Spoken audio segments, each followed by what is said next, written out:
ఏమయ్యా, ఈ ఆల్టప్పుడు ఇక్కడున్నావేంది? ఏమయ్యా, నిన్నే. ఏం ఆలోచిస్తున్నావు? గౌరీ, ఎందుకో నాకు కనకం బాగా గుర్తుకొస్తుంది. ఏందయ్యా, నిన్ననే కదా దాంతో వీడియో కాల్ మాట్లాడావు. వీడియో కాల్ కాదే, దాన్ని దగ్గరగా చూడాలనిపిస్తుంది, ప్రేమగా మాట్లాడాలనిపిస్తుంది, నా చేత్తో కలిపి దానికి గోరుముద్దలు తినిపించాలనిపిస్తుంది. ఈ బెంగతోనేనా అట్లా ఆయాసం పెంచుకున్నావు? దీన్ని బెంగంటారో ఏమంటారో తెలీదు, ఎందుకో నాలో ఎక్కడో ఆందోళనగా ఉంది. ఆ ఆందోళన ఎందుకయ్యా? నా కూతురు అక్కడ ఎలా ఉందో ఏంటో, దాన్ని ఇంకా ఈ జీవితంలో చూస్తానో లేదో అని అధైర్యంగా ఉంది. ఏందయ్యా మాటలు? అయినా దానికేంది, అల్లుడు గారు దానికి ఏ కష్టం రాకుండా చూసుకుంటున్నారు.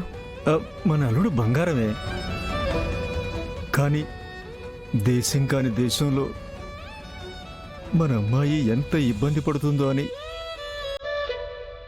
మళ్ళీ మన దగ్గరికి రావటానికి వీలు పడుతుందో లేదో అని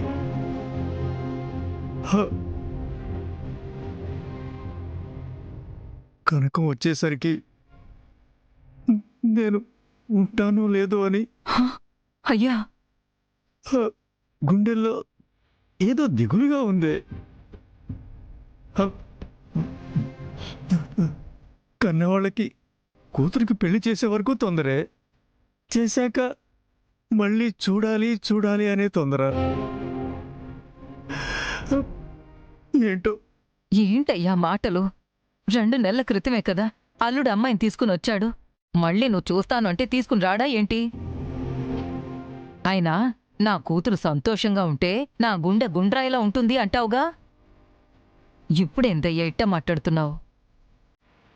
రేపు సిటీలో హాస్పిటల్కి వెళ్ళి చెకప్ చేయించుకుని ఆ డాక్టర్ ఏం చెప్తారో విని అప్పుడు అమ్మాయిని అల్లుణ్ణి రమ్మని అడుగుదాంలే. ఏదేమైనా నా కూతుర్ని చూడాలనుందే. అదేమన్నా పక్కనే సిటీలో ఉందా అయ్యా? అమెరికాలో ఉంది. ఇదిగో, ఈసారి వచ్చినప్పుడు మాత్రం మన దగ్గర కనీసం 1 నెల రోజులైనా నా బంగారాన్ని ఉంచుకుని పంపిస్తానని అల్లుడు గారితో గట్టిగా చెప్పాలి. సరే సరే, అలాగే చెప్దుగాన్లే. అవును, రేపు సిటీకి వెళ్తున్నాంగా, ఆ పిల్లకెవరికో చెప్పాలి అన్నావుగా. అవును, శాస్త్రాన్ని అమ్మాయికి చెప్పాలి.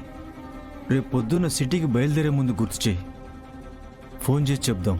అలాగే, రేపు పొద్దున్నే వెళ్ళాలి కదా, వెళ్ళి పడుకుందు గాని పద.